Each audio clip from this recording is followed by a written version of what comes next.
I left India in 1973 and mostly coming out of IIT, and therefore technology was a focus. And then over the next 30 years or so, most of my education and the career was in technology and technology entrepreneurship. I joined the board of MIT about 20 years ago, and then we thought we would do something, and it was a lot of fun. It was really a lot of fun being a technology entrepreneur, making things happen in the field of technology, building companies, creating lots of opportunities for myself, for our family, but also to hundreds of other families who joined us in those companies. So the first part of our effort was to create a lot more opportunities like that for other technical entrepreneurs. So I joined the board of MIT about 20 years ago, and then we set up a Desh Center at MIT, and that started creating a lot of opportunities. Then our focus turned to India. I and Jayshree, we both went to IIT Madras. We grew up in India, and we already were doing something in IIT Madras. But however, we felt that instead of trying to do technology and impact a very small portion of India, we want to do something that would impact a larger population of India. And then it dawned to us that merely leading with innovation and technology is not what's going to impact people who have almost nothing.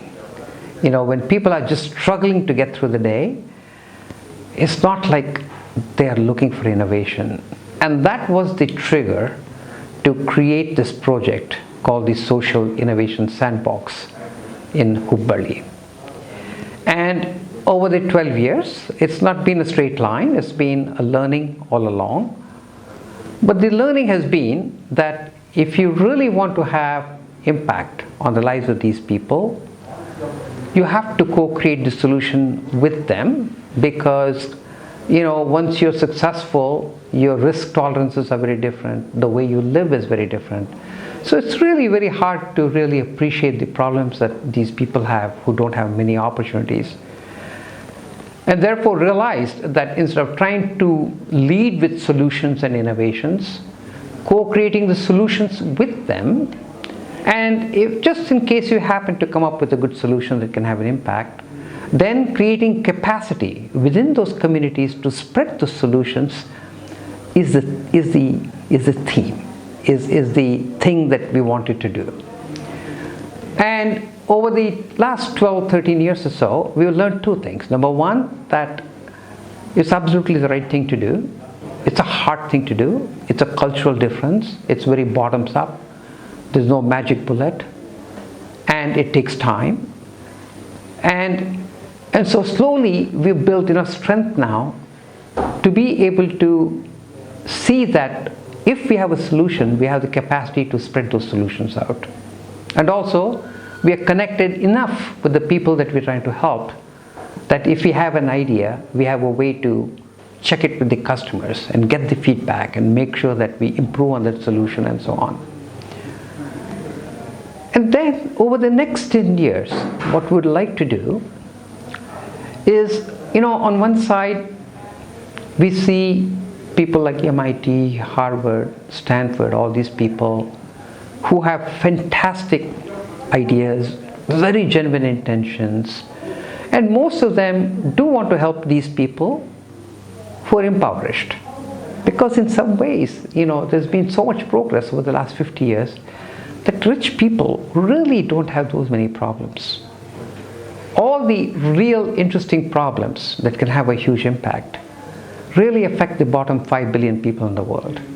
And so most of the people are very, very excited about and very passionate about solving the problems of these 5 billion people.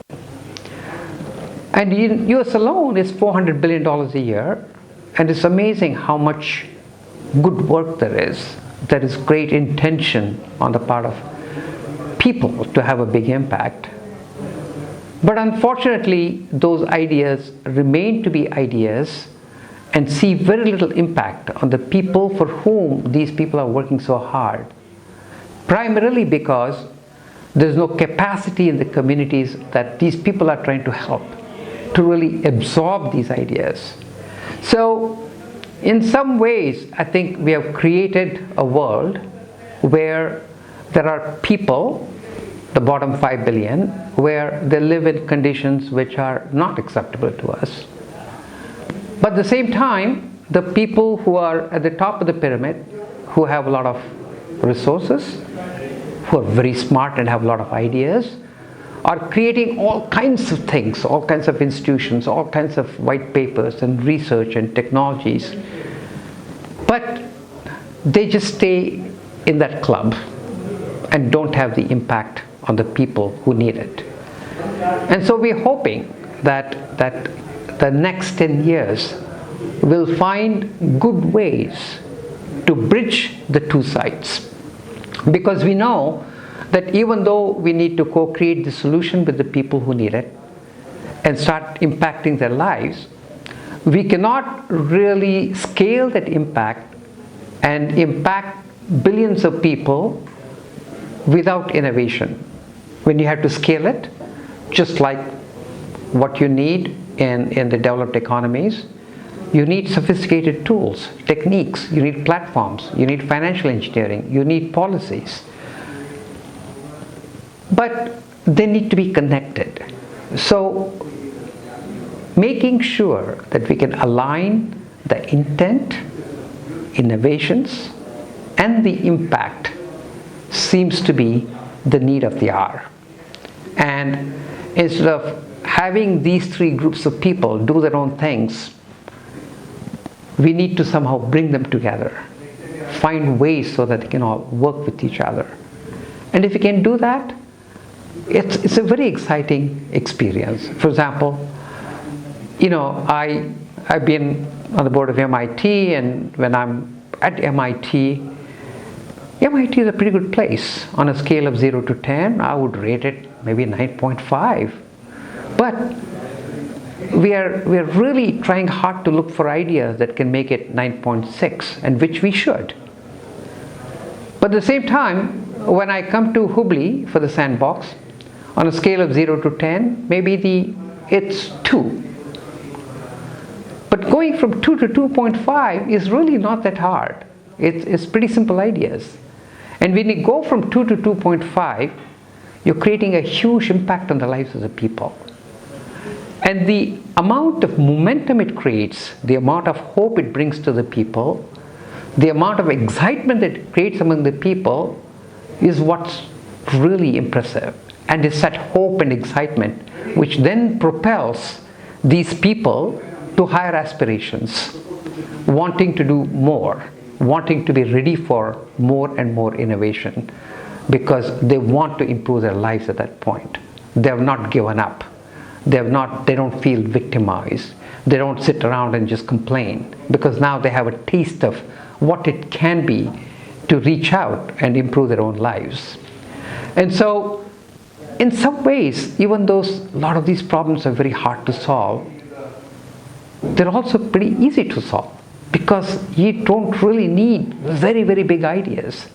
You just need a committed group of people who really want to make an impact, and where they look at impact as the main thing as opposed to the complexity of the idea. And so if simple things can have impact, and the impact drives the people to wanting more things, then into that system we can feed more and more innovation and then scale those solutions to big things.